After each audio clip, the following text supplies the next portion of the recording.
여러분 진짜 반갑습니다. 그동안 오랫동안 일찍 준비 못해가지고 죄송하고요. 교회하고 이렇게 또 시간도 조율하고 그러느라고 좀 시간이 걸렸습니다. 오늘 이게 4차분이거든요. 신약이 이제 오늘부터 신약을 하는데 마지막 과정입니다. 4차분. 지금 여러분들한테 일단 지도가 8장 나가 있습니다. 한번 확인해 보실래요? 8장. 예. 8장 아니신 분은 뒤에 가서 바꾸셔야 돼요.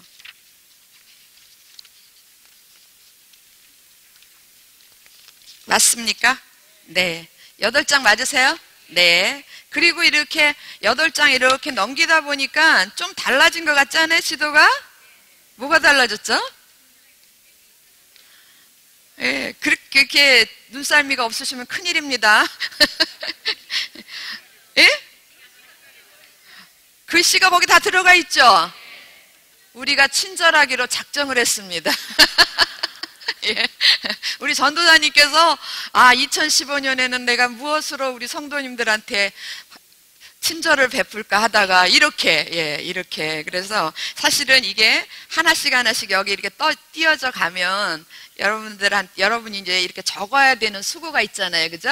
예, 찾으시면서 적어가면서 이런 수고가 있는데 그 수고를 덜어드리느라고 너무 친절하신 전도사님. 우리 친절하신 전도사님께 박수 한번 다시 하겠습니다. 고마우시죠? 예, 저도 이거 보고 깜짝 놀랐어요. 이게 각본대로는 아니지만, 근데 이게 훨씬 좋겠다 이런 생각을 했습니다. 그 대신에 여기 이제 조금 수정해야 될 것들이 있네요. 제가 타자를 잘못해가지고 오타 나온 것도 좀 있고 그래요. 어쨌거나 2015년은 새로운 것 같습니다. 이렇게 친절한 공과를 주셔서 감사드립니다. 이제부터 이게 지금 8장을 받으셨는데 지난번에 제가 말씀드린 것처럼 이게 사도행전까지거든요. 근데 사도행전 초반부까지예요. 뒤에 부분이 없어요. 그러니까 어떤 부분이 없냐면 사도 바울이 3차에 걸쳐서 전도 여행한 부분이 없어요. 그 지도가 원래 제가 가지고 있는 원본에는 없었거든요. 근데 제가 이제 작년에 말씀드린 것처럼 그 저자 목사님을 만났고 그분한테 이제 받은 게 있어요. 그래서 그거 가지고 이제 공부를 해서 이렇게 준비를 해가지고 이 뒤에다가 이제 첨부를 시켜야 되는데 정말 제가 너무 부끄럽습니다. 게으르고 이래서 아직 그게 완성이 덜 됐어요. 그래서 이거 하는 동안에 이제 여기 마지막 8번째 지도가 끝나면 여러분한테 2장을 더 보너스로 드리겠습니다. 할렐루야. 이거 다 여러분 돈 주고 사시잖아요. 근데 보너스로 2장을 드리도록 하겠습니다. 자, 오늘 공부하겠습니다. 이제 옆에 계신 분하고 인사할 때 우리 열심히 합시다. 이렇게 한번 서로 인사하겠습니다. 네. 감사합니다. 예, 그 소리가 저한테 하시는 말씀 같아가지고 감사합니다. 예, 오늘은 제목이 이게 지도 1-1이에요. 이제 신약은 1-1 시리즈로 가거든요. 그래서 1-1인데 맞죠? 예, 1-1. 그리고 제목이 뭡니까? 2015년 성서지리가 돌아왔습니다. 이렇게 되네. 여러모로 아주 깜짝 쇼를 하십니다. 예. 예, 그래서 예수님이 오시기까지 세계, 그래서 마태복음이 열리기까지 그 세계에 대해서 이야기하는데 그 예수님이 오시기까지 세계 그 제목 옆에다가 오늘 지도의 그 성경 기절은요 마태복음 제일로 짧습니다. 1장 1절에서부터 17절. 마태복음 1장 1절에서 17절 이렇게 쓰세요. 그리고 보시다시피 이미 이제 속일 수도 없습니다. 다 나와 있어요. 보시다시피 성경은 그 1절에서부터 17절까지만 찾아보고 나머지는 그 중간에 예수님이 오시기까지 어떤 일들이 있었는가에 대해서 제가 간략하게 엄청나게 긴 얘기지만 아주 간략하게 여러분께 설명을 드리도록 하겠습니다. 이제 준비 다 되셨죠? 자, 1번은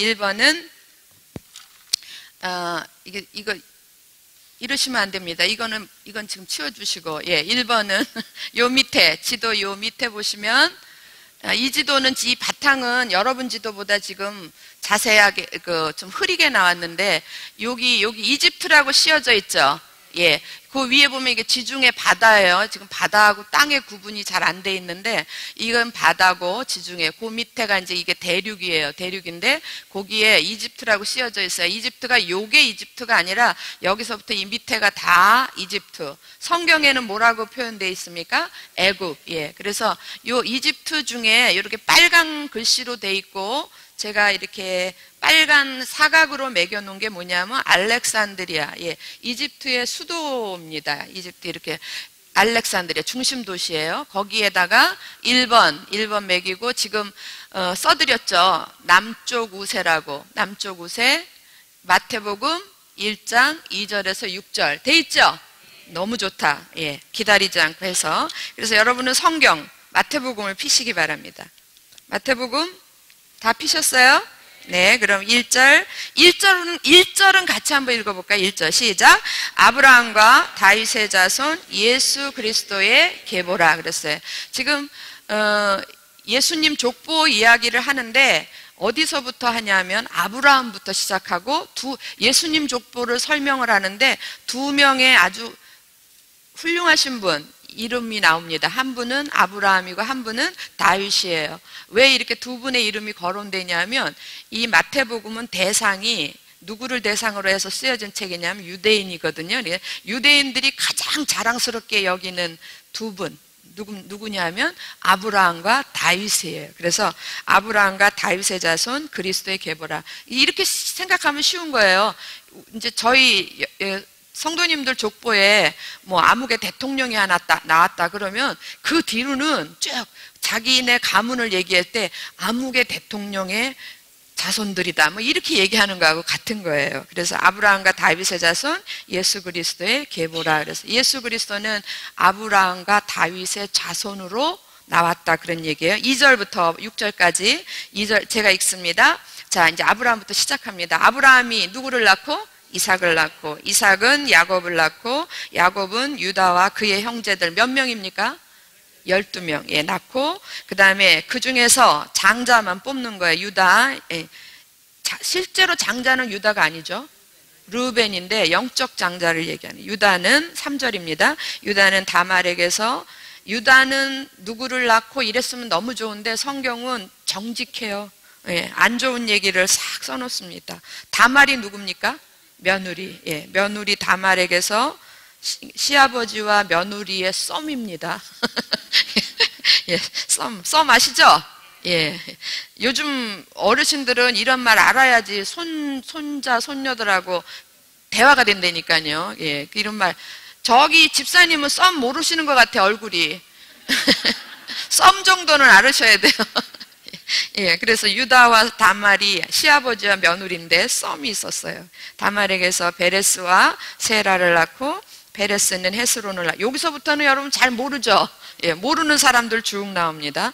베레스는 헤스론을 낳고 헤스론은 람을 낳고 람은 아미나답을 낳고 아미나답은 나손을 낳고 나손은 살몬을 낳고 그 다음부터는 좀 아는 이름 나와요. 5절 6절 같이 읽습니다. 시작. 살몬은 라합에게서 보아스를 낳고 보아스는 룻에게서 오벳을 낳고 오벳은 이새를 낳고 이새는 다윗 왕을 낳으니라. 거기까지입니다. 예, 6절 거기까지. 이새는 다윗 왕을 낳으니라. 예, 그런데 이게 왜 제목 이렇게 보면 여기 뒤도 띄워주세요. 여기 보면은 이집트 해놓고 남쪽 우세 이러고 마태복음 1장 2절에서 6절 했거든요. 이게 무슨 얘기냐면 지금 족보상 아브라함부터 다윗 왕이 나올 때까지 다윗 왕이 출생할 때 그때까지는 그러니까 그 당시에 이게 또 세계잖아요. 세상. 그 당시에 이 세계를 주도했던 세력은 어디냐? 이집트였다. 그런 얘기예요. 그래서 남쪽 우세인데 왜 남쪽이냐? 가나안 땅을 중심으로 보면 남쪽이겠죠. 그죠? 예, 가나안 땅에서는 분명히 이집트는 남쪽입니다. 그래서 가나안 땅을 중심으로 해가지고 남쪽이 주도권을 가졌다 그런 얘기예요. 이해되셨나요? 예, 이제부터는 이렇게 제목만 보면 남쪽 우세라는 말이 무슨 의미인지 아시겠죠? 예. 그렇게 들어가는 겁니다. 그 다음에 2번 띄워주실래요? 예. 2번은 여기입니다. 남쪽 우세한 데서 조금 올라오면, 예루살렘 있죠? 있죠? 예. 그 사각 매겨놓은 거는 그게 영어로 번역이 안 돼가지고 그게 제루살렘 써놓은 거예요. 그래서 제가 그 위에다가 저도 얼마나 친절한지. 예. 영어로 놔놓고, 집사님들 골탕 안 먹이고 제가 거기다 예루살렘 이렇게 번역해놨어요. 저 이 정도는 번역합니다. 그래서 2번 네, 해가지고 2번의 제목은 뭐예요? 자주국가. 그리고 성경은 마태복음 1장 6절에서부터 아까 6절 조금밖에 안 읽었죠? 예, 뒷부분부터 11절까지예요. 11절. 예. 그러면 이제 거기 다 써져 있으니까 읽어보도록 하겠습니다. 6절 하반절부터 제가 읽을게요.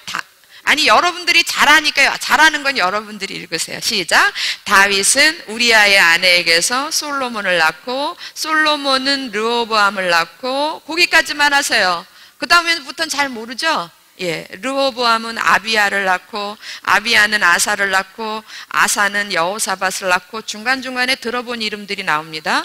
여호사밧은 요람을 낳고 요람은 우시야를 낳고 우시야는 요담을 낳고 요담은 아하스를 낳고 아하스는 누구를 낳아요? 히스기야를 낳고 이제 조금 신나죠? 예, 그러니까 10절 읽어보세요. 시작. 히스기야는 므낫세를 낳고 므낫세는 아몬을 낳고 아몬은 요시야를 낳고 바벨론으로 잡혀갈 때에 요시야는 여고냐와 그의 형제들을 낳으니라. 그래서 마지막 포로로 끌려갈 때까지, 예, 바벨론으로 사로잡혀갈 때에 요시야는 여고냐 그랬어요. 근데 여고냐라는 이름이 생소하신 분, 우리한테는 좀 생소해요. 아시는 분은 알지만 이 여고냐의 다른 이름은 여호야긴입니다. 긴. 예, 여호야긴. 예, 여호야긴의 형 여호야김도 있었고 여호야김, 여호야긴, 시드기야 이렇게 세 번에 걸쳐서 끌려가거든요. 생각나셔요? 예, 어렴풋이 생각나시죠? 네, 여기까지 이렇게 읽었는데 확실히는 잘 모르지만 그래도 우리가 구약을 이렇게 해오면서 한 번쯤은 들어봤던 인물들 이렇게 생각되시죠? 예, 그래서 그런 죽어라 하고 1년 해가지고 그거밖에 안 남았습니다. 희미한 그림자. 그래도 그게 어디예요, 그죠? 헤매지는 않고. 예. 그래서 11절 바벨론으로 사로잡혀 갈 때에 요시야는 여고냐와 그의 형제들을 낳으니라 그랬어요. 그런데 여기까지가 예, 마태복음 1장 6절에서 11절까지의 제목이 뭐냐 하면 자주국가라고 그랬다고요. 그죠? 예. 그 자주국가라는 말은 무슨 얘기냐면 이 시대에 다윗 왕 때부터 물론 그 앞에 사울이 있었어요. 그러니까 다윗 왕 때부터 바벨론 포로로 끌려갈 때까지는 이스라엘이라는 나라가 왕을 가진 나라로서 자주국가, 그러니까 스스로 건재할 수 있는 그런 나라로 존립을 했었다 그런 얘기예요. 무슨 얘기인지 이해되셨어요? 예, 그 시대가 그랬다라는 거예요. 그래서 다윗 왕 때부터 실질적으로는 다윗 왕 때부터 그렇습니다. 그 앞에 첫 번째 왕은 누구예요? 사울인데 사울 때는 참 혼란했었어요. 그리고 실제적으로 그 왕국을 안정시켰던 건 다윗이었습니다. 예. 그 다음에 여기 이제 2번 했고요. 그 다음에 여러분 지도에 써드린 거 보면은 3번이 자그마치 몇 개가 있냐면 하나, 둘, 셋, 넷, 5개가 있죠? 예. 그래서 이제 3-1, 3-2 이렇게 나갑니다. 자, 3번은 몽땅 다, 그 다음 세대예요. 그러니까 포로로 끌려간 이후의 이야기인데, 그래서 3번으로 매겼는데, 첫 번째로 3-1부터 보겠습니다. 자, 오래간만에 강의를 하니까 목이 메어서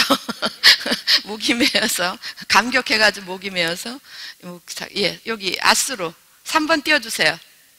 예, 여기 3-1입니다. 근데 어디에 썼냐면 아수르에다 띄었어요. 그리고 제목이 뭐라 그랬어요? 북쪽 우세. 그리고 성경 마지막으로 쓰여져 있습니다. 마태복음 1장 12절에서부터 17절까지. 예. 그래서 거기 다 써져 있으니까 12절부터 읽겠습니다. 12절 같이 읽어볼까요? 시작. 바벨론으로 사로잡혀간 후에 여고냐는 스알디엘을 낳고 스알디엘은 스룹바벨을 낳고, 그 다음부터는 제가 읽을게요. 스룹바벨은 아비웃을 낳고 아비웃은 엘리야김을 낳고 엘리야김은 아소르를 낳고, 우리 더 모르겠어요. 예. 왜냐하면 바벨론을 끌려간 다음에 했기 때문에. 아소르는 사독을 낳고 사독은 아킴을 낳고 아킴은 엘리웃을 낳고 엘리웃은 엘르아살을 낳고 엘르아살은 mat단을 낳고, 이러면서 이제 그 다음부터는 아는 이름이 나와요. mat단은 야곱을 낳고, 16절 같이 읽을까요? 시작. 야곱은 마리아의 남편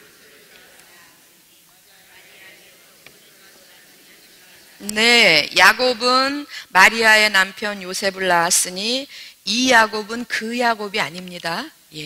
혼돈하시면 안 돼요.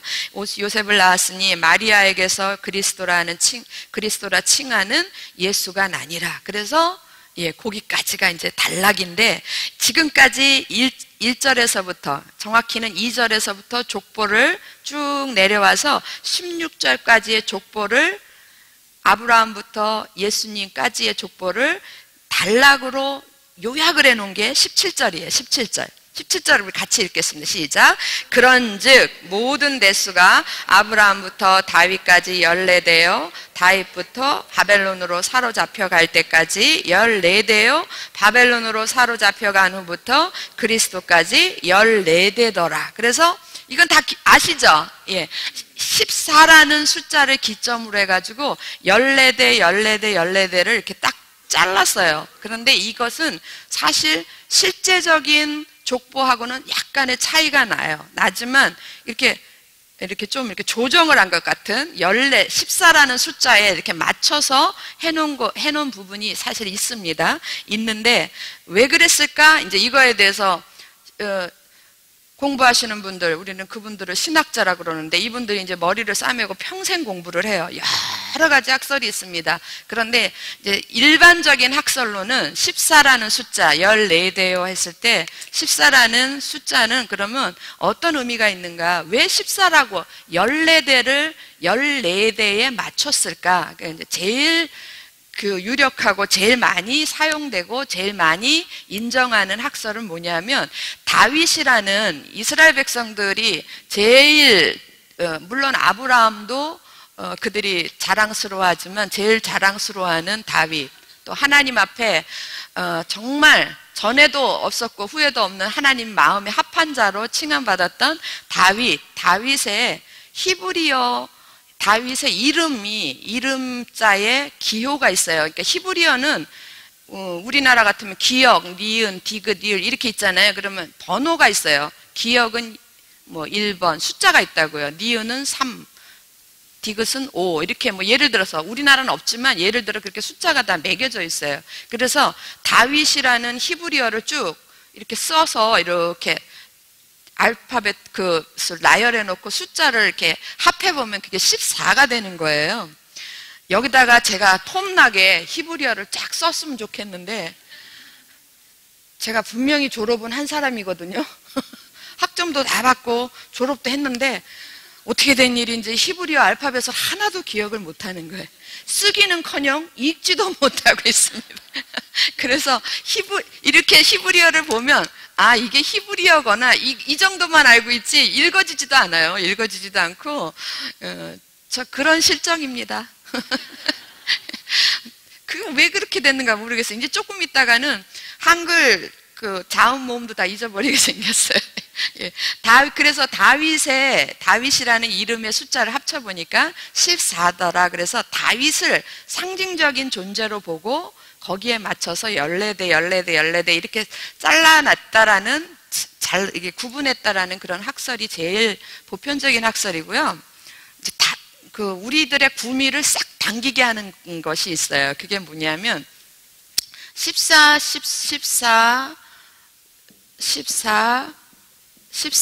이러면 이건 14죠. 세 개죠. 그죠? 14대요 이랬잖아요. 근데 14는 7하고 7이 합해진 거잖아요. 그죠?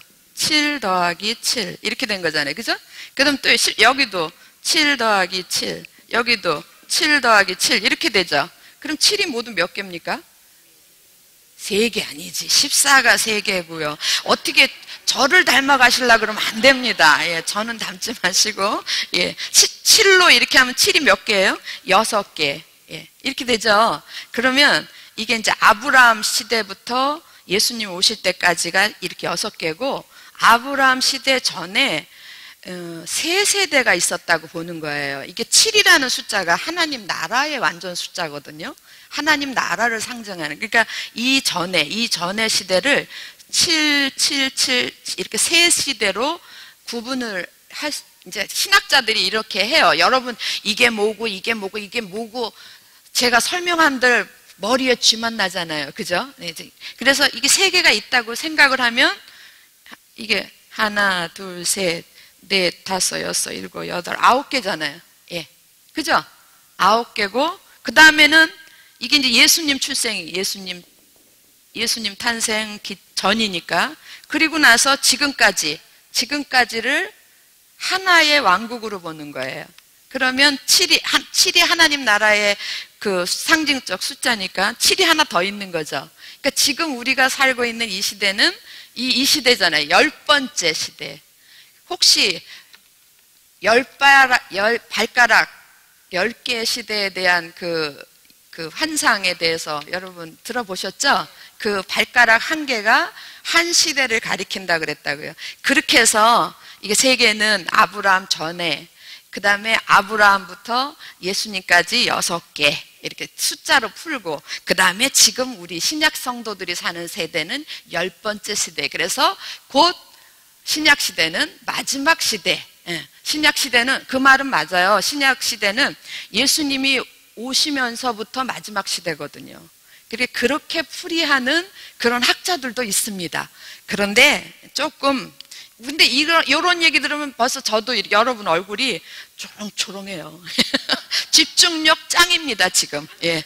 이러면 막 구미가 당기시죠? 예. 그것이 그러한가 하여 막 관심이 폭발하는데 사실은 이런 거에 그렇게 크게 관심 두지 않는 게 좋아요.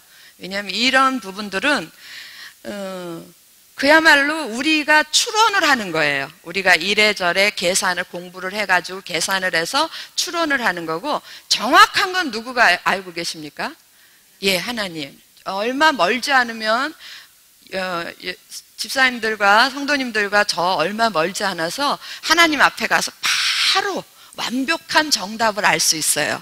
그러니까 궁금해하지 마시고, 왜 그러냐면요, 이런 데에 너무 궁금해하면 끌려가기 쉬워요. 누구한테? 예, 이단에 끌려가기 딱이에요. 예, 그래서 내 안에 혹시 이런 걸 너무 좋아하는 성향이 있다. 저도 좀 그렇거든요. 예, 그러면 빨리 그 성향을 없애시기 바랍니다. 그래서 왜냐하면 이단들이 이렇게 어떻게 하면 사람들이 관심을 갖는가를 너무 잘하는 거예요, 사단이. 그래서 이런 부분들을 가지고 그냥 여기저기 꿰맞춰 가지고, 사실 지금 여러분이 아는 범위에서만 생각해 보세요. 대부분의 이단들 뭐 기가 막힌 거 가리킨다, 뭐 우리가 우리 교회에서 배웠던 거하고 전혀 다른 걸 가리킨다. 가보면 거의 다 이렇게 성경에서 명확하지 않은 부분들을 명확하게 풀어놔요. 그죠? 끄떡끄떡 하시는 분들은 다 한 번씩 갔다 온 걸. 저는 이걸 어떻게 알겠어요? 저도 이게 관심이 많았던 부분이기 때문에 그래요. 예. 그래서 이런 부분들은 정말 좀 이렇게 하나님께 맡기는 것도 믿음입니다. 그래서 너희들이 사사로이 성경을 풀지 말라라는 하나님의 말씀이 있습니다. 조경호 목사님, 이런 부분에 대해서 질문하면 거의 답 안 하세요. 초창기 때 서울에서 개척해가지고 초창기 때는 그냥 그 양반 이러면 쫓겨날라. 예, 그 목사님이 책을 많이 들고 파시잖아요. 예, 그래서 그런 부분에서도 조금 자기가 궁금하면 공부를 굉장히 많이 하셨어요. 뭐 세대주의 해석 뭐 이래가지고 쫙 해가지고 그런 식으로 강의를 많이 했었어요. 했는데 사람들이 막 많이 찾아왔어요. 예, 천막교회인데도 천막교회가 꽉 찰 정도로. 그런데 다 한결같이 진정한 믿음을 위해서 온 것이 아니라 다 거기에 관심이 있는 거예요. 그래서 어느 날부터는 목사님이 이런 것들을 이래가지고는 안 되겠다. 그러니까 하나님보다는 이런 궁금증을 해결하려고 하는 그런 이상한 변질된 신앙으로 성장된다면 큰일 아닙니까? 그러니까 어느 날부터는 딱 이걸 딱 이렇게 치는 거예요. 그래서 누가 물어봐도 그냥 성경에 나와 있는 복음이나 열심히 하십시오. 딱 이러고 딱 잘라서 얘기하세요. 그리고 성경 읽으시면 이런 것들이 다 하나님이 필요한 부분들은 다 깨닫게 해주시고 필요하지 않은 것들은 다 없애 주실 것입니다. 이렇게 얘기해요. 그게 저는 정답이라고 생각합니다. 여러분도 그렇게 생각하시기 바랍니다. 예, 지금 이 세대, 여러분과 제가 살고 있는 2015년 지금 이 세대는 2014년보다 더 많은 이단들, 더 많은 잘못된 가르침들이 횡행하고 있어요. 해가 갈수록 막 늘어나요. 그런 세대 속에서 우리가 이런 것들에 관심 두지 마시고 정말 복음이 어떤 것이고 정말 하나님은 어떤 분이시고 정말 우리가 알아야 될 하나님 말씀은 어떤 것인가, 예, 말씀 앞으로 돌아가는 저와 여러분 되기를 주의 이름으로 축원합니다. 네.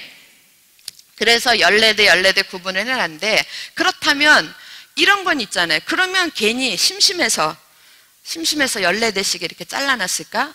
이 책의 저자는 이 책의 저자뿐만 아니라 많은 주석가들이 그 14대 뒤에는 그 하나님이 드러내고자 하는 그런 배경이 있는데, 그게 이제 오늘 여러분들한테 소개드리고 싶은 거예요. 자, 우리가 지도 한번 띄워보시고, 네, 북쪽 우세 해가지고, 여러분 3-1 북쪽 우세 해가지고, 이게 북쪽 우세가 어디에 가 있어요? 아수르에 가 있죠.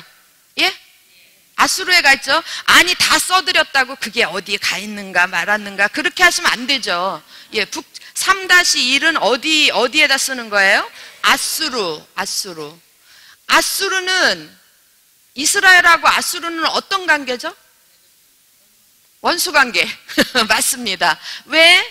아수르가 누구를 멸망시켰어요? 북이스라엘을 멸망시켰어요. 오늘 처음 듣는 것 같은 얼굴들을 하시는 분들 계십니다. 예, 북이스라엘하고 남유다로 이렇게 나뉘어졌을 때 북이스라엘 10지파를 멸망시킨 나라가 어디예요? 아수르.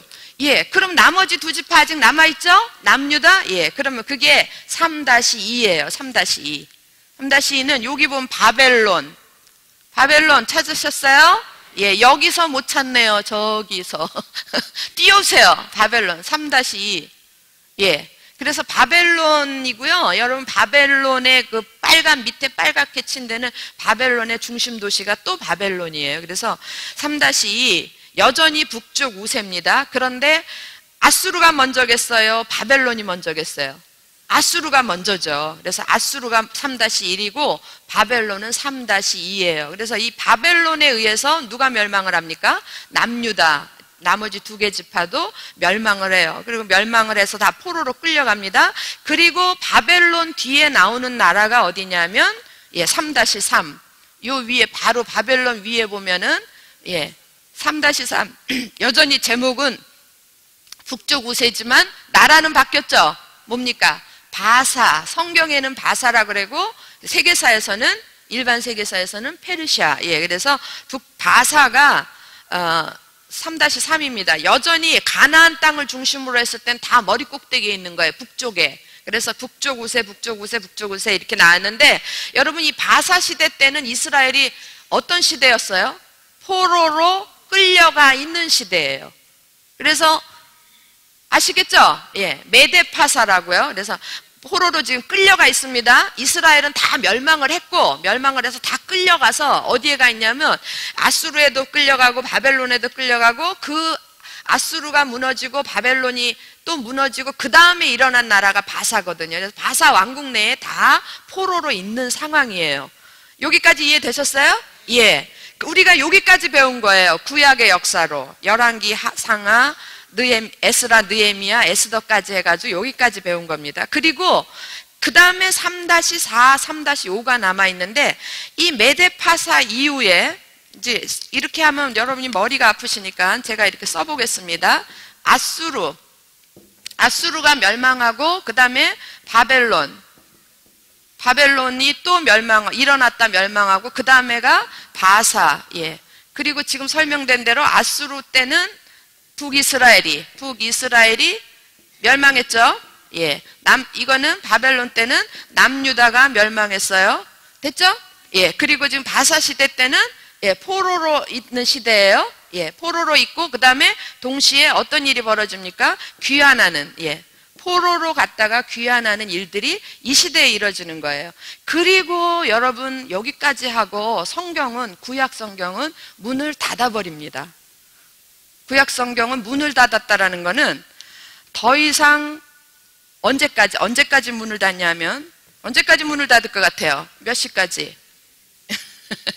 예, 언제까지 문을 닫냐면 예수님이 탄생할 때까지, 예수님이 오실 때까지 여기를 문을 닫고 아무 일도 없어요. 성경적으로 아무 일도 없는 걸 이 상황을 우리가 중간기라고 그래요. 중간기인데 이게 400년 역사예요. 그런데 이 중간기 이러면 우리한테 별로 그렇게 실감이 안 나요. 이 시기를 암흑기라고 그래요. 왜 암흑기냐면 이 400년 동안에는 아무런 하나님의 계시가 없었어요. 그러니까 하나님이 누구를 통해서도 아무 말씀도 안 하시던 시대라 그래가지고 암흑기라고 그래요. 그리고 이 시대를 구약 역사적으로는 구약이 끝나고 예수님이 올 때까지 아무 일도 없었다 이래가지고 400년 중간기라고 그래요. 그래서 이 400년 중간기 동안에 여기까지 이해되셨어요? 예, 중간기 동안에 이스라엘 가운데서는 또 영적으로는 하나님의 계시가 없는 암흑기였지만 일반 역사는 흐르고 있었던 거예요. 그렇죠? 예. 지금도 마음에 안 들어요. 대한민국의 뭐 정치나 경제나 모든 상황이 다 마음에 안 들지만 그럼에도 불구하고 계속 세월은 가고 있죠. 그죠? 예. 인간 역사는 흐르고 있는 거예요. 비록 이스라엘 성경의 역사는 끊어지고 아직 아무 일도 일어나지 않았지만 예수님이 올 때까지 아무 일도 일어나지 않았지만 세상 역사는 흐르고 있다라는 거예요. 그래서 바사 제국 이후에 어떤 제국이 나타나고 또 하나의 어떤 제국이 나타나는 거예요. 이 두 제국이 이게 3-4고 이게 3-5예요. 예? 이해되셨어요? 그래서 3-4의 주인공은 헬라예요. 헬라. 3-5의 나라는 여러분이 너무 잘 아시는 로마입니다. 자, 이제 지도 띄워주세요. 여기 보시면 여기까지가 이제 북쪽 우세고요. 이쪽에서 이 가나안 땅 여기입니다. 이 가나안 땅을 중심으로 해서 아수르나 바벨론이나 바사는 다 이쪽이었거든요. 이 위쪽, 그러니까 북쪽이었다고요. 그런데 그 다음부터는 이게 확장이 되는 거예요. 헬라가 점령을 하면서 헬라 이러면 우리는 잘 몰라요. 그런데 이분은 아시겠죠? 알렉산더 대왕 아시죠? 예. 벌써 반응이 달라지잖아요. 알렉산더에 의해서 막 나라가 확 확장된 나라가 헬라였었어요. 그래서 그 헬라라는 나라가 생겨나가지고 이 모든 바사 제국을 이 땅을 다 점령을 하고 그리고 나라를 확장을 하는데 어디로 확장을 하냐면 서쪽으로 확장을 하는 거예요. 분명히 이 가나안 땅을 중심으로 했을 때 이쪽은 서쪽으로 가는 겁니다. 그렇죠? 그렇죠? 그래서 서쪽으로 가는 거예요. 그래서 서쪽 우세라는 제목이 생겨난 겁니다. 이해되셨죠? 예. 그런데 이 서쪽 우세 3-4의 그 화살표는 어디를 가리키고 있냐면 헬라를 가리키고 있고 헬라의 중심 도시가 빌립보였었어요. 거기 빌립보 있죠? 예, 빌립보. 그래서 헬라고요. 그 다음에 또 이어서 보겠습니다. 3-5 옆으로 갑니다. 쭉 3-4 옆으로 가요. 그러면 헬라 옆에 왼쪽으로 뭐가 나옵니까? 어느 나라? 로마가 나오는 거예요. 그럼 로마가 지도 보세요. 헬라는 요것만 헬라가 아니라는 거예요. 요것만 헬라라고 생각하시면 빵점 맞아요. 빵점. 헬라는 여기까지가 헬라예요. 여기까지 이게 다. 이해되셨나요? 여기까지 다 포함을 해서 헬라가 되고 로마는 여기까지 요것만 로마 제국이 아니고 로마 제국이 이 모든 나라들을 다 점령을 하는 거예요. 아시겠죠? 그러니까 나라가 점점 커지는 거예요. 그래서 그 다음에 헬라를 무너뜨리고 세워진 나라가 로마 제국이에요. 로마 제국 아시죠? 예, 그래서 로마 제국은 더 확장이 되는 거예요. 여기 이것들을 다 점령을 하고 여기까지 더 왼쪽으로 점령을 해나가는 겁니다. 그래서 마지막 3-5 서쪽 우세 이러고 이제 시험 치면 어떤 분들은 헬라는 여기만 헬라인 줄 알고 여기만 로마인 줄 알고 이렇게 답하시는 분들이 있다고. 그러면 빵점 맞습니다. 예. 제가 친절하게 다 설명드렸어요. 그래서 서쪽 우세가 로마가 마지막으로 이제 나오는 거예요. 여기까지 이해되셨나요?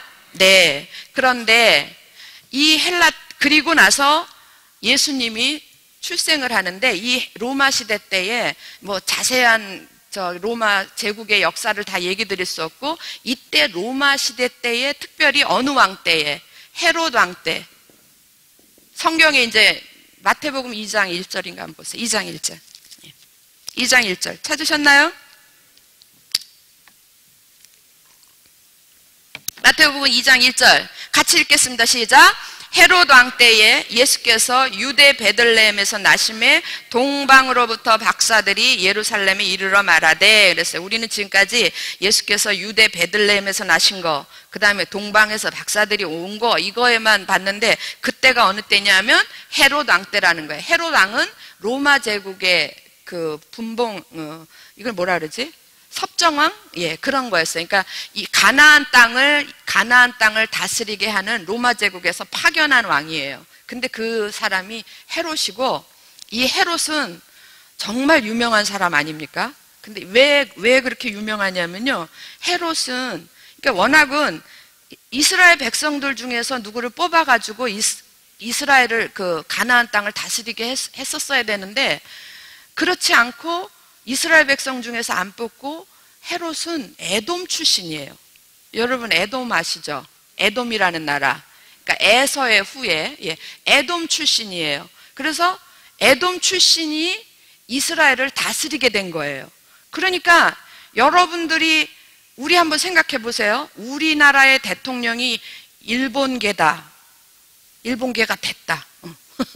일본하고 뭐 반쪽 일본이다 뭐라든지 어쨌든 그렇게 됐다고 치면은 잘 되게 괜찮으시겠습니까? 안 좋죠. 예, 어쨌든 안 좋은 거예요. 그런 느낌이 쫙 퍼져 있는 거예요. 그래서 헤롯이 와서 보니까 왜냐하면 에돔하고 이스라엘하고는 오랫도록 이렇게 반감이 있었거든요. 그 꼭대기로 올라가면 한 형제였는데 그게 반감이 쌓였던 거예요. 그러니까 헤롯이 왕이 돼가지고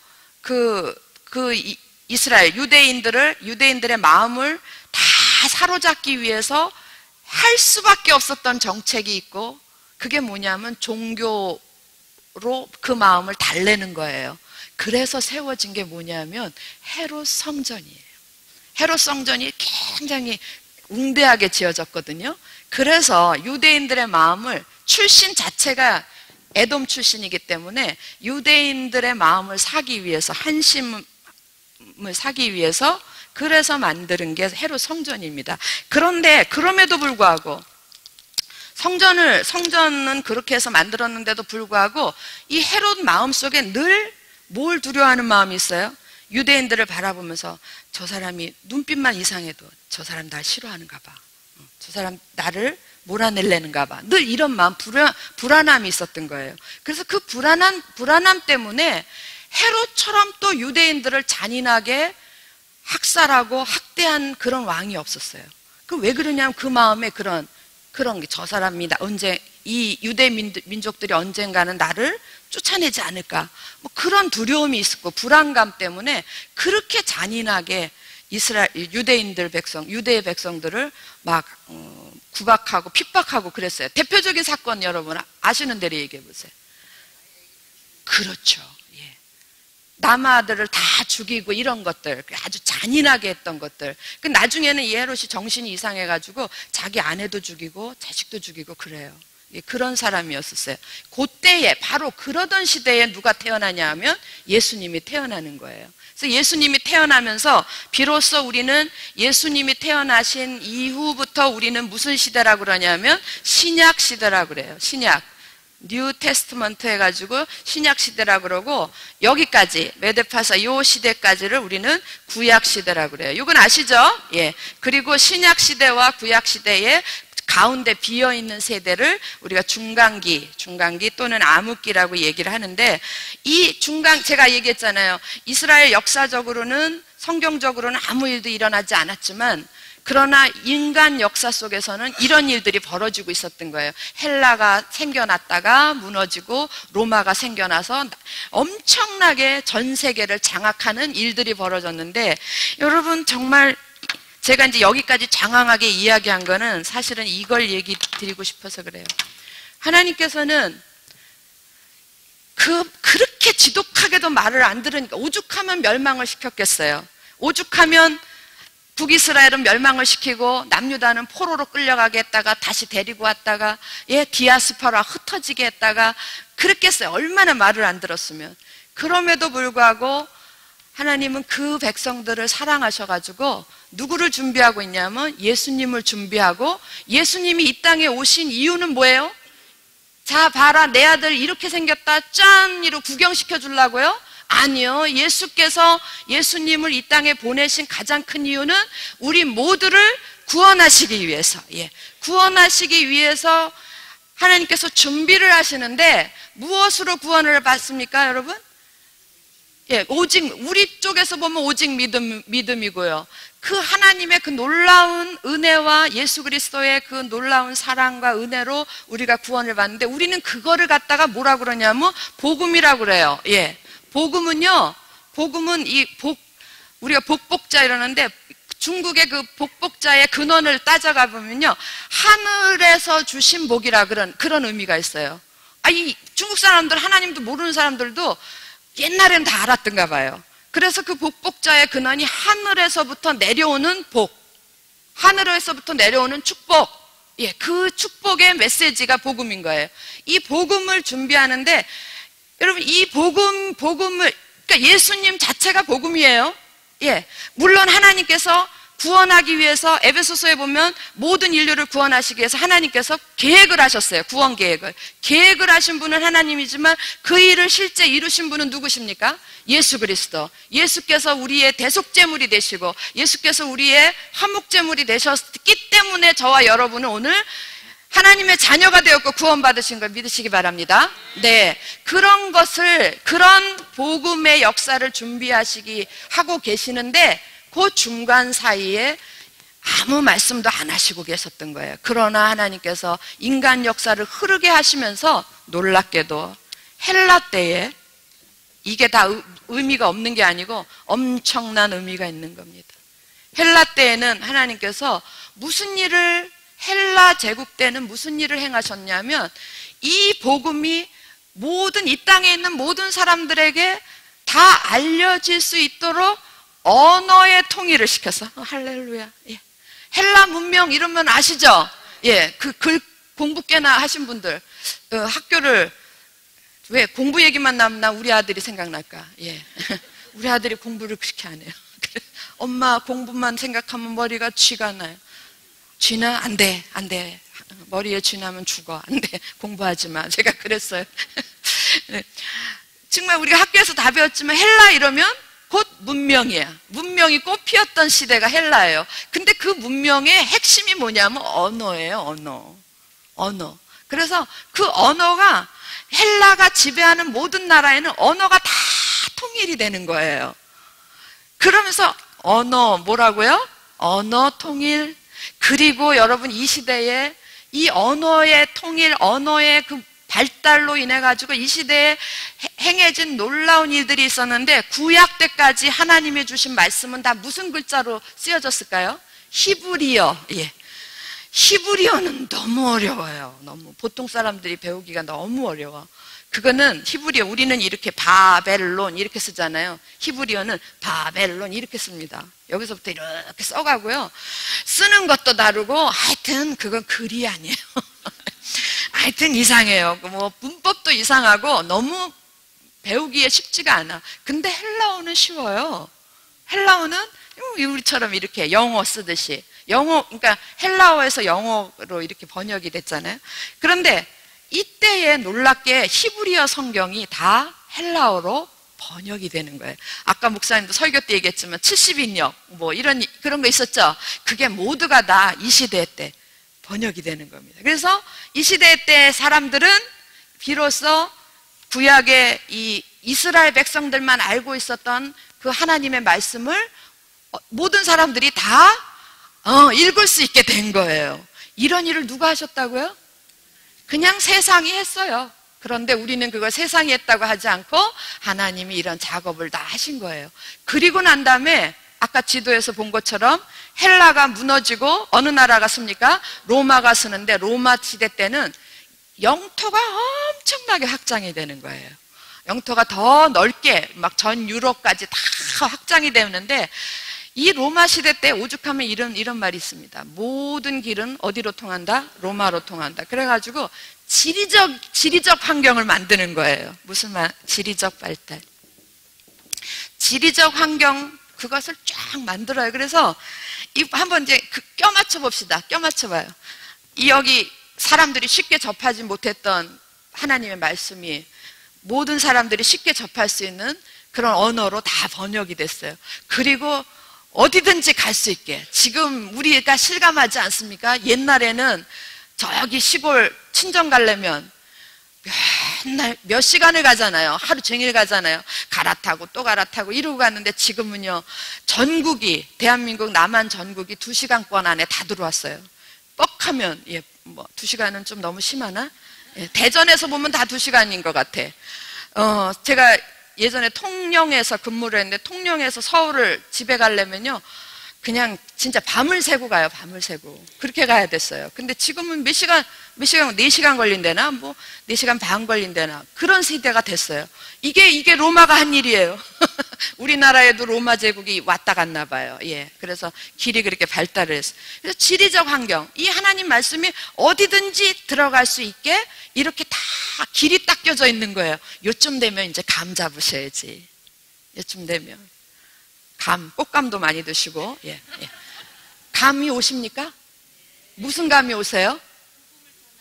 그리고 누가 오셨어요? 예수님이 오시고, 예수님이 오신 걸로 뭐가 우리에게 주어졌어요? 복음이 주어졌어요. 구원의 복음이 주어졌어요. 할렐루야. 그 구원의 복음은 이제 더 이상 유대인의 것만은 아니에요. 이 복음은요, 예수님이 오셔서 쓰여진 그때로부터 주시는 하나님의 말씀은 다 무슨 언어로 되겠어요? 헬라어. 그래서 신약 성경은 다 헬라어예요. 그래서 헬라어는 모든 사람들이 다 읽기가 다 좋아. 그리고 이거는 다 어디든지 갈 수 있다 그랬죠? 어느 나라 덕분이에요? 로마. 그래서 복음이 어디든 세상 끝까지 사람이 사는 곳이면 갈 수 있는 환경을 만들어 놓으신 게, 그게 어느 시대에 일어났냐면, 여기 보세요. 중간기에 하나님이 미리 다 준비를 해 놓으신 거예요. 정말 소름 끼치는 은혜가 있어야 됩니다. 여러분, 제가 누누이 얘기하지만 우리 삶 가운데에 아무것도 지금 아무 일도 안 하는 것 아무 일도 안 일어나는 것 같아요. 어제나 오늘이나 내일이나, 어제가 오늘 같고 내일도 오늘 같겠지 뭐. 그런 것 같지만 여러분, 그 속에서 누구는 일하고 계세요? 누구를 위해서? 어떻게 되라고요? 여러분 어떻게 되라고요? 여러분 축복, 여러분을 축복하시기 위해서. 축복 이랬을 때 제발 좀 축복 이러면 막 그림이 떠올라. 돈 뭉치가 떠오르고 큰 집이 떠오르고, 오래도록 막 수영 기르고 오래도록 사는 장수하는 그림이 떠오르고, 그런 그림 떠올리지 마시고 축복 이러면 하나님 앞에서 내가 하나님 닮은 나를 좀 그려보세요. 그리고 천국을 좀 그려보세요. 우리가 아까 찬양했잖아요. 초막이나 궁궐이나 그 어디나 주님이 계신 곳이 하늘나라라고. 그런 축복의 사람 그림을 그리면서 그런 축복의 사람이 되라고 하나님은 지금도 우리 가운데서, 지금 이거 생각하면 여러분 다 근심 걱정 있으시죠? 아무려면 저만 하시겠습니까? 네, 참 죄송합니다. 더 하신 분도 계시겠지만, 저도 근심 걱정으로 따지면 만만치 않습니다. 만만치 않아요. 그런데 이런 걸 생각하시면, 저 어제도 이 근심 보따리, 오늘도 있고, 이게 오늘 안 없어진 게 내일 없어지겠어요? 그냥 있어요. 그러나 하나님은 그 속에서 하나님은 지금도 나를 위해서 일하고 계신다. 내가 어떤 사람이 되기 위해서? 복받는 사람이 되게 하기 위해서 일하고. 믿으십니까? 이거 우리가 알으면 뭐 하겠어요? 아수르가 일어났다가 무너지고 바벨론이 아수르 때 뭐가 되고, 이런 거 우리가 왜 배워야 됩니까? 이걸 왜 배워야 돼요? 이런 속에서 하나님의 일하심을 배우시라고요. 예. 그래서 하나님은 무심한 것 같지만, 내 눈에 보이지 않고 무심한 것 같지만 그렇지 않다라는 거예요. 이 시대에 아무에게도 하나님이 계시로 주신 사람도 없었고 말씀도 없었던 시대임에도 불구하고, 그리고 요렇게 못돼 먹은 이스라엘임에도 불구하고 하나님께서는 이런 일들을 하시고 만민을 구원하시기 위해서 독생자 예수 그리스도를 보내시면서 복음을 준비하시고, 그리고 그 복음이 오자마자 다 모든 사람에게 적용되게 하시기 위해서 이런 환경까지 준비하셨다는 하나님, 할렐루야! 감사하시죠? 당장에 이번 주일날 오실 때 500원씩 헌금 내시기 바랍니다. 그냥 오시지 마시고. 정말 감사하면 감사의 표현을 해야 될 거 아니에요. 예. 그래서 여기까지 됐고요. 그래서 이제 복음이 예수께서 오시고 우리 드디어 신약 시대가 탄생을 했어요. 그리고 신약 시대는 복음의 시대가 시작이 된 거예요. 그러면 복음이라는 게 뭔가, 복음의 주인공은 누구예요? 예수님. 예. 복음을 주신 분은 하나님이시면 주인공은 예수님이세요. 그래서 이 복음은 모든 사람을 위한 거기 때문에 모든 사람을 위해서 오신 예수님은 어떤 분이신가, 그거에 대해서 여러분 신약 성경을 탁 열으면은 뭐가 나옵니까? 첫 번째 책이 뭐예요? 마태복음. 그래서 마태복음 열심히 읽었어. 24장인가요? 열심히. 마태복음 몇 장까지 있어요? 28장? 예, 죄송합니다. 누가 있잖아요. 거기서 거기지 뭐. 28장이야. 끝인가 했더니 또 다 읽으니까 또 뭐가 나와요? 마가. 또 복음이 나오네. 예. 그리고 또 다 읽었더니 또 뭐가 나와요? 이제 이쯤 되면 진감인가 하시는 거예요, 지금. 마가인가가 먼저인가 누가가. 어쨌든 제가 얘기하고 싶은 거는 복음이 나오고 그 다음에 또 복음이 나오고 또 복음이 나오고 또 복음이 나오고, 신약 성경의 거의 3분의 1 정도를 복음이 차지하고 있어요. 복음은 예수 그리스도가 어떤 분이신가, 우리를 구원하시기 위해서 이 땅에 오신 예수 그리스도, 그분이 어떤 분이신가를 우리들이 볼 수 있는 각 방향에서 볼 수 있도록 조명해 놓은 책이에요. 그래서 이런 방향, 앞에서 보면 저 이런 모습이죠. 예? 뒤에서 보면 이런 모습, 이쪽 다 모습이 다르고, 그 모습이 다른 상황 속에서 어떤 의미가 있는가를 나타내 주는 게 사복음서예요. 아셨습니까? 아니 왜 쓸데없이 똑같은 얘기가 여기도 나오고 저기도 나오는데 이거 그냥 다 취합을 해가지고 한 복음 이렇게 만들지, 왜 우리를 복잡하게 이렇게 만드셨나, 그러지 마시고 이 4개의 복음이 그렇게 만들어진 거라는 거예요. 그래서 여러분 지금 얘기했던 것처럼 복음은 몇 개라고요? 4복음, 4복음. 자, 순서대로 무슨 복음? 네, 마태, 뒤에 성력하겠습니다. 마가, 그리고 누가, 그리고 4번에 요가? 요한. 마가 누가 하다가 그냥 가 시리즈로 쭉 가시면 큰일 납니다. 요한복음. 다 사람 이름이에요. 저자들의 이름입니다. 예, 그래서 요거를, 이 4개의 그 복음서를 상징적으로 보여주는 성경 구절이 2군데가 있어요. 첫 번째는 계시록 한번 보겠습니다. 계시록 4장 7절. 계시록은 빨리 찾을 수 있죠. 계시록 4장 7절.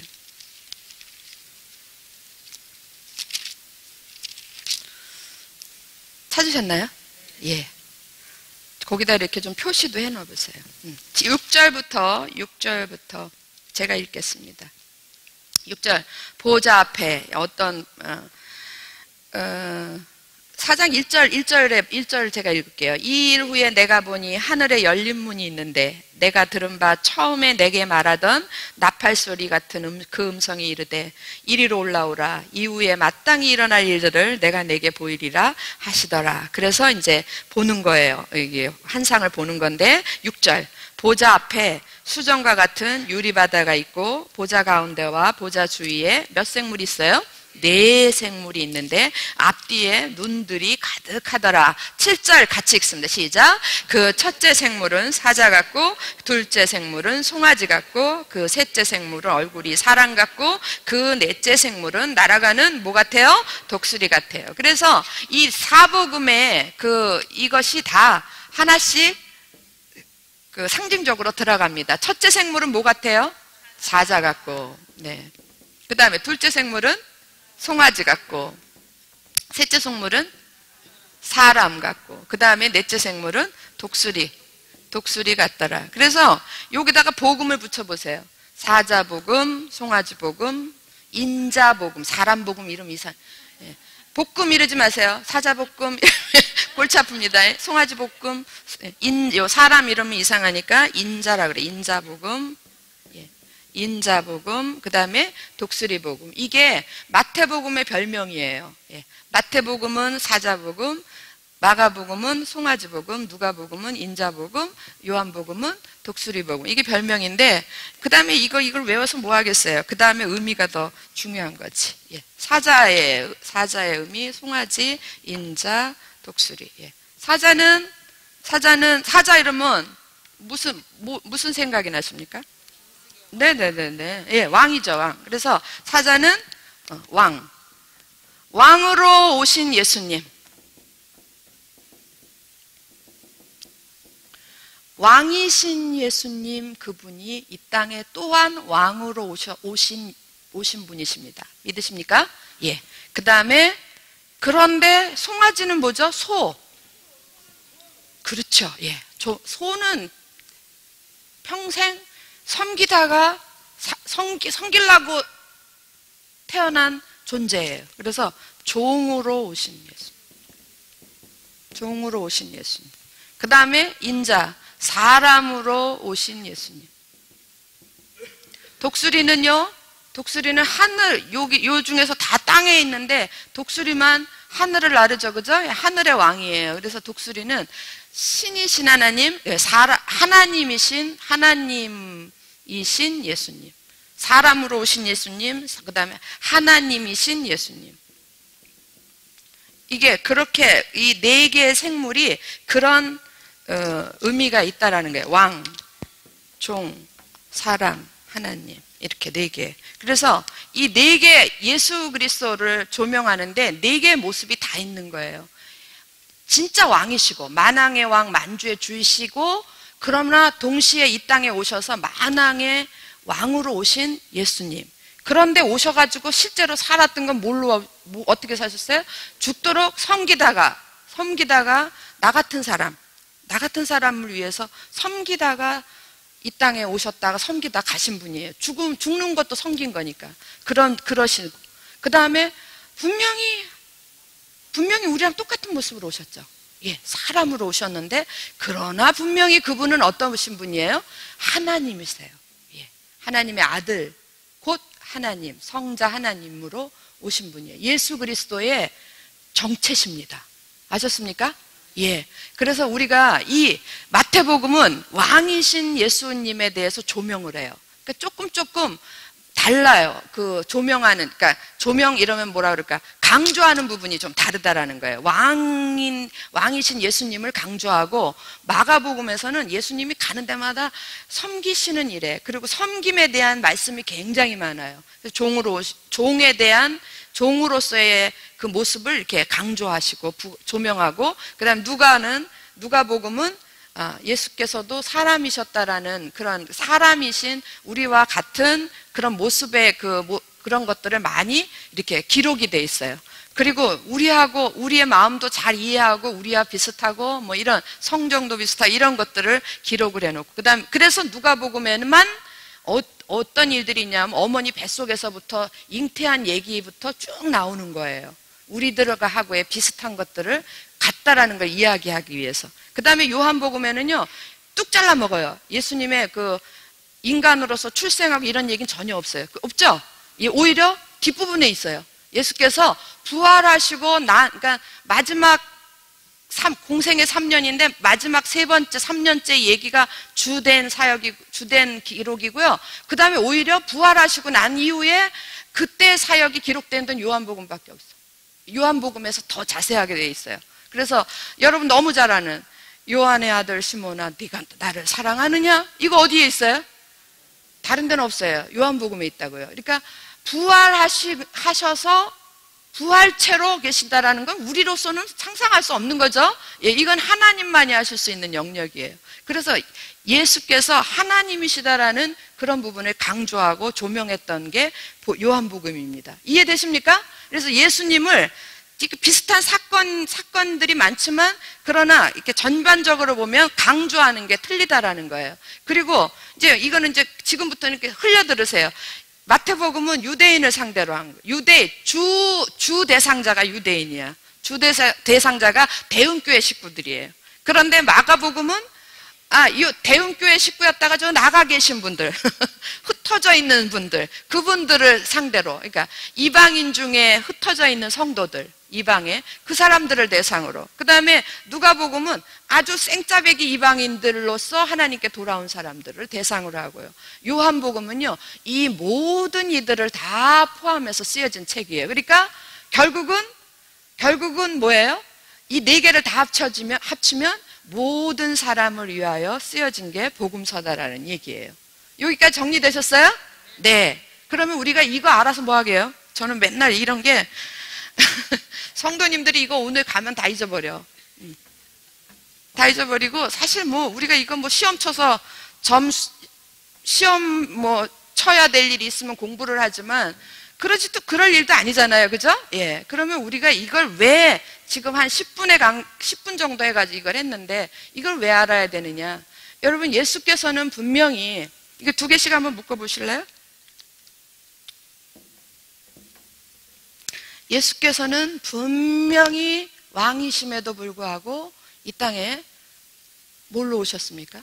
예. 왕으로 오셔서 종으로 살다 가셨어요. 인정하시죠? 예. 그러면 우리는 어떻게 해야 될까요? 그 예수 그리스도로 말미암아 하나님의 자녀가 된 우리가 하나님의 예수 그리스도를 영접하여 하나님의 자녀가 되는 순간 우리 모두도 왕 같은 자녀들이, 왕의 자식들이에요. 왕의 자녀. 예? 예. 우리도 왕의 신분이 된 거예요. 믿으십니까? 그런 거에 대한 자기 정체감이 있고 자긍심이 있어야죠. 자존감이 있어야 되죠. 그럼에도 불구하고 우리도 예수님처럼 어떻게 살아야 돼요? 예. 난 왕이야. 안 믿는 가족들을 향해서 난 왕이야. 난 왕의 자녀야. 꿇어. 그렇게 나가면 골치 아픈 거예요. 그분들을 향해서 정말 왕의 자녀가 되셨으면 오늘 목사님 설교한 것처럼 정말 섬길 줄 알아야 돼요. 정말 섬기고 정말 섬긴다라는 거는요, 사랑이 없으면 섬김이 안 돼요. 정말 사랑해서 정말 섬겨야 됩니다. 예수께서 분명히 왕이신데, 왕으로 오셨는데, 왕이신 그분이 왕으로 오셨는데 사시기는 뭐같이 살다 가셨냐면 종같이 살다 가셨어요. 평생 섬기다가 돌아가셨어요. 우리도 비록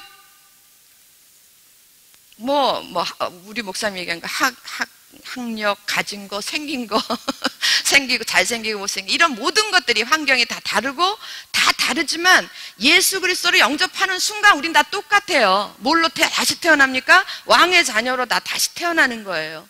예, 왕 같은 족속이요 그러지 않았어요? 예, 그렇게 태어났음에도 불구하고 우리가 살아야 될 모습은 분명 종으로 살아야 된다라는 거예요. 그런 여러분 되시기를 주의 이름으로 축원합니다. 예, 두 묶음 보세요. 분명 사람으로 오셨어요. 그런데 이 땅에 사람으로 오셨는데 그분은 사람이 아니에요. 그죠? 예, 그분의 실제 정체는 뭡니까? 하나님이세요. 사람의 옷을 입고 분명히 사람으로 오셨어요. 사람이 아니문이다가 아니라 사람이 분명하문이다. 예. 그런데 그분의 신분은, 더 중요한 신분은 그분은 하나님이십니다. 이게 예수님의 정체성이에요. 예수님이세요. 우리도 똑같아요. 우리도 분명히 사람이었어요. 그죠? 예, 분명히 사람이었어요. 그럼 이상하나요? 예, 분명히 사람이었어요. 그런데 이제 여러분이 예수 믿고 난 다음에는 이제 사람이 아닌 것으로 살아야 돼요. 사람이 아니문이다. 사람이 아니문이다 이러면은 그 다음에는 그럼 막 개처럼 살아라 그런 얘기가 아니고 누구처럼 살아야 돼요? 뭐처럼? 그래요. 하나님의 자녀처럼. 하나님의 택한 족속, 왕 같은 족속, 하나님 거룩한 백성, 하나님의 사람으로 살아가야 된다라는 거예요. 이게 여러분 이 네 개의 복음서에서 우리가 이런 거구나 이런 거면서 그렇대 그리고 이런 지식적으로 알고 가가 이게 우리한테 무슨 의미가 있겠냐고요. 예수께서 이런 모습으로 오셨다면 그것이 이런 모습으로 왜 오셨어요? 우리를 위해서 왔거든요. 그렇다면 우리도 거기에 맞는 삶을 살아야 될 거 아니에요. 예수님이 왕으로 오셔서 종처럼 살고 하시고 그분이 사람으로 오셨지만 그분은 하나님이신 것처럼 우리도 분명 예수 믿고 거듭나서 변화된 삶이 되었으면 종처럼 살아야 돼요. 그리고 내가 비록 죄인이었고 내가 사람이었고 죄인이었지만 이제 예수 그리스도의 은혜로 하나님의 자녀가 됐다면 하나님의 자녀다운 삶으로 변화되시기를 주의 이름으로 축원합니다. 기도하겠습니다. 할렐루야. 사랑하는 아버지 하나님, 저희들에게 정말 받을 수 없는 은혜, 구원의 축복을 주시기 위해서 예수께서 이 땅에 우리의 옷을 입으시고 인간의 옷을 입으시고 이 땅에 오셔서 우리를 구원하여 주신 것 정말 감사드립니다. 이 은혜가 감사합니다라는 단어 한마디로 끝나지 않게 도와주시옵소서. 우리의 삶 속에서 이 은혜가 드러나게 도와주시옵시고 변화로 나타나게 도와주시고 열매로 맺혀지게 도와주시옵소서. 주님, 우리 모두가 복음의 사람이 되어서 복음의 주인공으로 오신 주님, 그 주님으로 말미암아 우리 모두가 복음의 사람이 되어서 정말 세상 속에 빛이 되고 하나님께 영광이 되는 그런 놀라운 삶을 살아가는 저희 모두가 되게 도와주시옵소서. 감사드려오며 우리 주 예수 그리스도 이름으로 기도합니다. 아멘. 수고들 하셨습니다. 재밌으셨습니까? 네. 다음 주에 뵙겠습니다. 감사합니다.